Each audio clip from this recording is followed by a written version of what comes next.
Bedtime battles. From one more story to lights out calmly.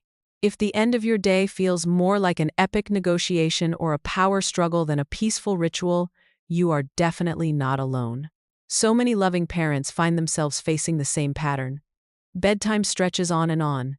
Your child asks for one more story, another snack, just a glass of water, suddenly remembers that obscure stuffed animal, and before you know it, everyone's tired, irritated, and maybe even snapping at each other.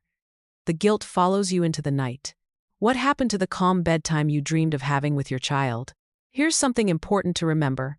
Bedtime battles aren't a sign that you're doing something wrong, or that your child is bad at settling down. The truth? Sleep is a huge transition for children. Their brains crave safety and predictability. All those last-minute requests and stalls are really ways of trying to keep that connection with you going just a little longer, because your presence, your attention, that's what helps them feel safe enough to fall asleep in the first place.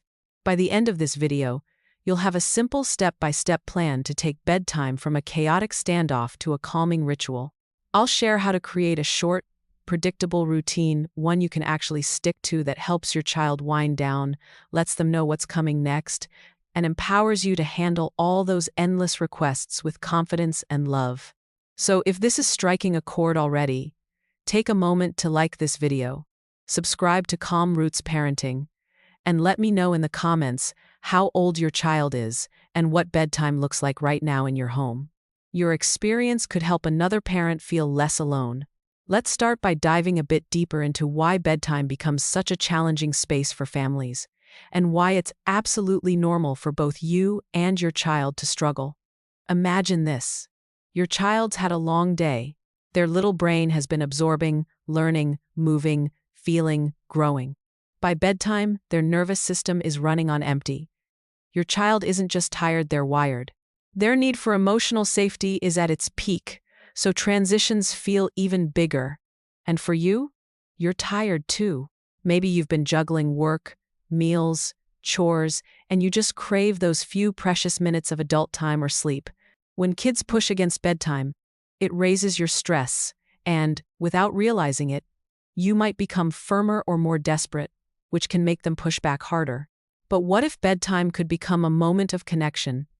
A chance for both of you to recalibrate and end the day on the same team. That's totally possible when you understand what's happening beneath the surface and have a plan that's built around how kids' brains and bodies actually work. Remember, before age 6 or 7, kids live almost entirely in the present moment. They don't stall because they're manipulative, but because separation from you, even just to go to sleep, can feel big. Your job isn't just to get them to sleep, but to help them feel safe enough to let go of the day. The good news, when you anchor bedtime with a clear, gentle structure, you actually help your child's nervous system wind down. And when you can stick to a few simple steps, your child learns to expect what's coming next, so there's much less room for battles and surprises.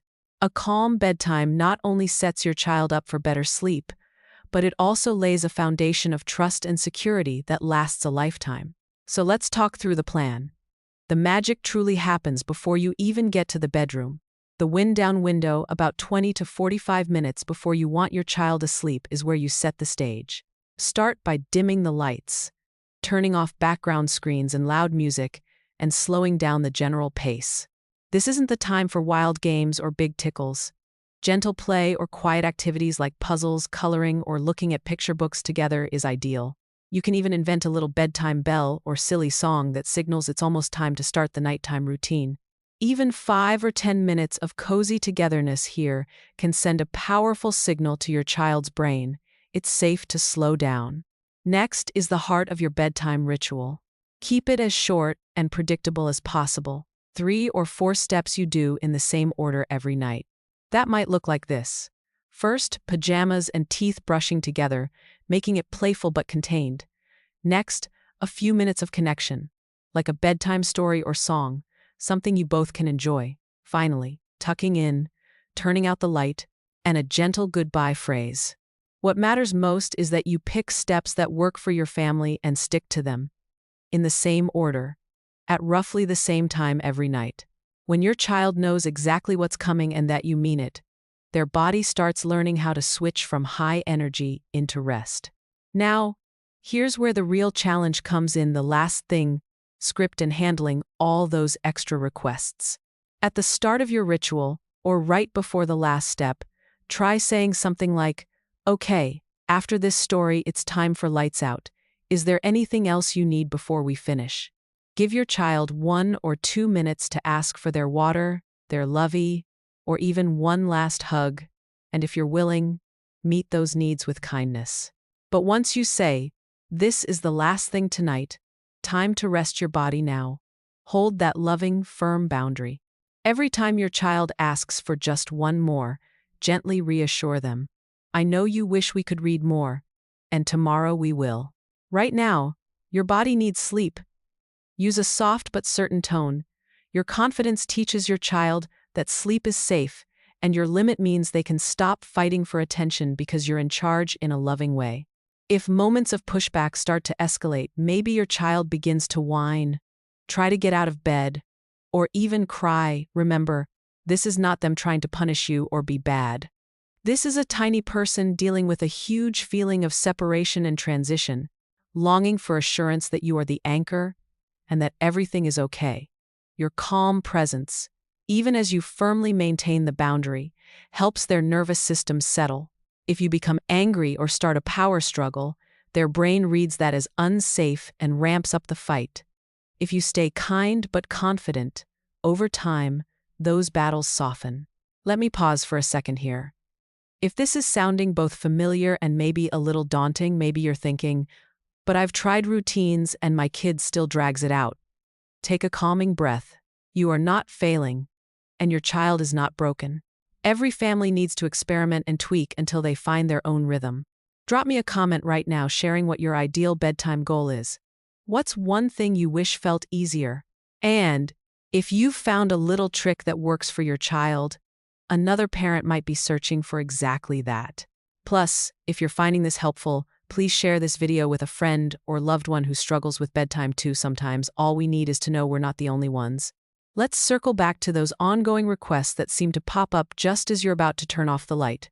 Often, these are simply your child searching for a sense of control or one last sliver of reassurance, just one more connection moment to fill up before goodbye for the night. You can preempt a lot of this by giving choices earlier in the routine.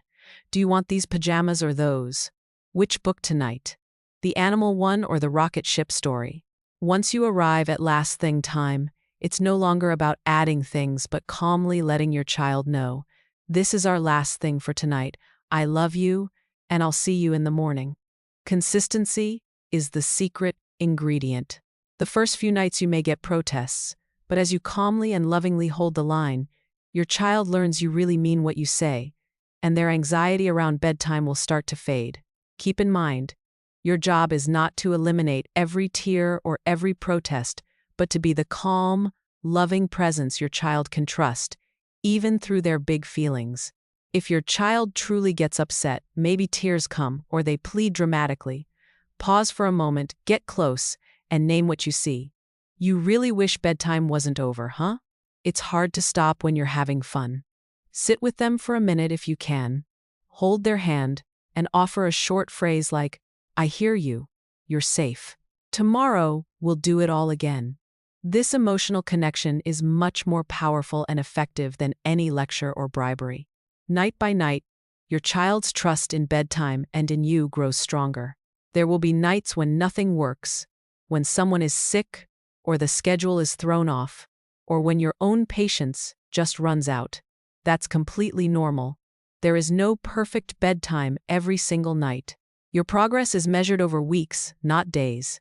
What matters is that you keep coming back to the core routine, and you repair with kindness if things get rocky. In the bigger picture, a dependable bedtime is about more than just sleep. It's about building your child's sense of security and confidence. You are their safe base. The way you close the day together tells your child, "You are loved, you are cared for, and I am here for you, no matter how sleepy, cranky, or silly you feel." This becomes an anchor for their self-esteem and emotional resilience in the years ahead. So, here's your gentle summary: bedtime battles don't mean you're failing. They mean you and your child are both human, both wired for connection, and both in need of predictability to feel safe. When you prioritize a simple wind down, a short, repeatable routine, and a firm but loving finish, you are not just getting your child to sleep more easily. You are shaping their brain and heart in beautiful ways, night after night. Tonight, try one new piece of this plan. Maybe you dim the lights a little earlier, maybe you introduce a last thing script, or maybe you just offer a few more cuddles before turning out the light. If you found value here, please like and subscribe to Calm Roots Parenting, and in the comments, share your ideal bedtime. What does success look like for your family? If you're ready for more practical, connection-based tips, check out our next video on gentle morning routines and setting your day up for calm. Remember, you're doing important and loving work, one bedtime, one tiny step at a time.